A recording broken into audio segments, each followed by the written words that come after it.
Hi guys, आप लोग कैसे हैं। मैं उम्मीद करता हूँ कि आप लोग अच्छे होंगे। आज हम पढ़ेंगे सतपुरा सीढ़ी, महाराष्ट्र का पठार, महानदी बेसिन, जिसे हम छत्तीसगढ़ का पठार भी कहते हैं।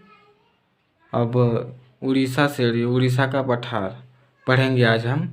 सबसे पहले हम ये बताना चाहते हैं आप लोगों को, मैं अपना चैनल का नाम पहले मेरे नाम से था, अब मैं अपने नाम को हटाकर जियोग्राफिकल स्टडी कर दिया है। ध्यान से सुनिएगा, मैंने अपने चैनल का नाम जियोग्राफिकल स्टडी कर दिया है, जिसमें सिर्फ ज्योग्राफी के बारे में हम बताएंगे मैप के अकॉर्डिंग। मैप के साथ समझाना पड़ेगा तो मैप के साथ पढ़ाएंगे, और थियरी और विशेषता वाली बात रहेगी तो इस ब्लैक बोर्ड पर करके हम लोगों को स्पष्ट रूप से बताएंगे। बस आप लोग से आपसे यही रिक्वेस्ट है, आप लोग लाइक और सब्सक्राइब और दूसरों को शेयर जरूर करिएगा।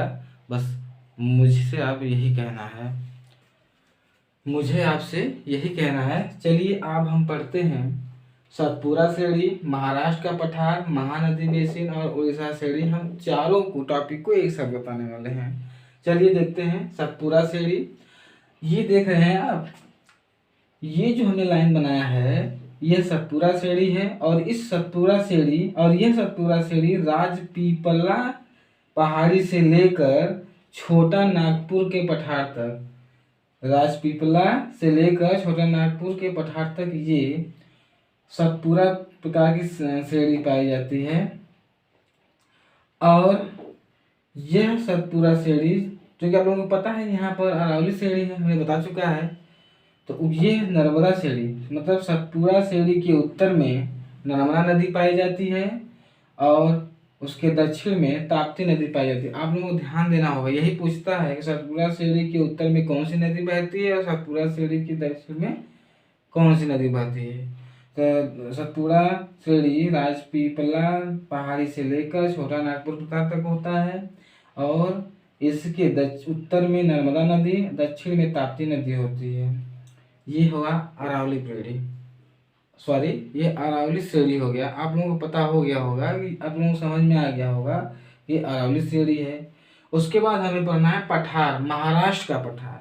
तो महाराष्ट्र का पठार कोंकण तट से सह्याद्री को छोड़कर जितने भी सब होते हैं सब महाराष्ट्र के पठार होते हैं। ये देखिए महाराष्ट्र है, ये देखिए गुजरात है, तो गुजरात के नीचे यहाँ पर दमन द्वीप है। उसके बाद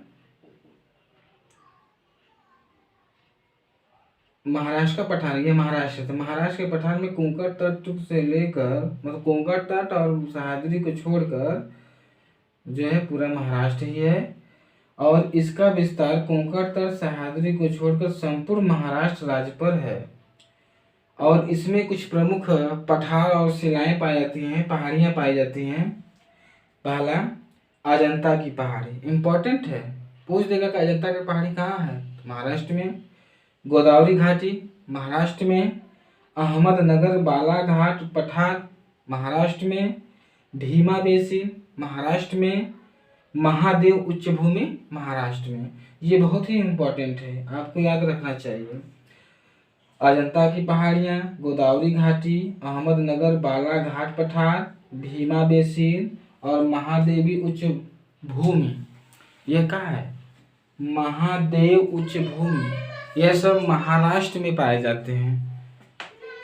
ये रहा हमारा ये सेक्शन महाराष्ट्र के पठार के बारे में। अब हम जानेंगे महानदी बेसिन, और महानदी बेसिन को हम छत्तीसगढ़ के बेसिन या छत्तीसगढ़ के पठार के नाम से जानते हैं।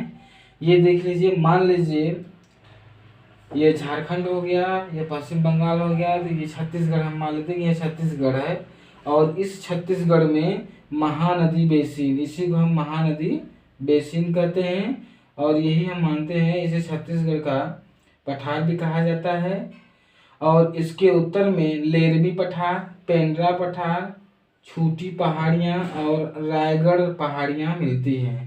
और इसके पश्चिम में मैकाल श्रेणी और दक्षिण में राजमहल आता है।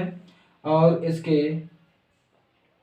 पूर्व में महानदी बेसिन और छत्तीसगढ़ का पठार आदि पाया जाता है। अब हम पढ़ेंगे उड़ीसा श्रेणी के बारे में। उड़ीसा श्रेणी मतलब उड़ीसा का पठार या उड़ीसा में जितनी श्रेणियाँ पाई जाती हैं उसके बारे में पढ़ेंगे। हम मानते हैं ये उड़ीसा है, उड़ीसा के बाद फिर आंध्र प्रदेश, आंध्र प्रदेश के बाद आंध्र प्रदेश के बाद उड़ीसा है, उड़ीसा के बाद फिर पश्चिम बंगाल, ऐसे करके है। तो मान लेते हैं हम यहाँ पर लगभग उड़ीसा पड़ेगा। तो यह उड़ीसा का पठार भी कहा जाता है।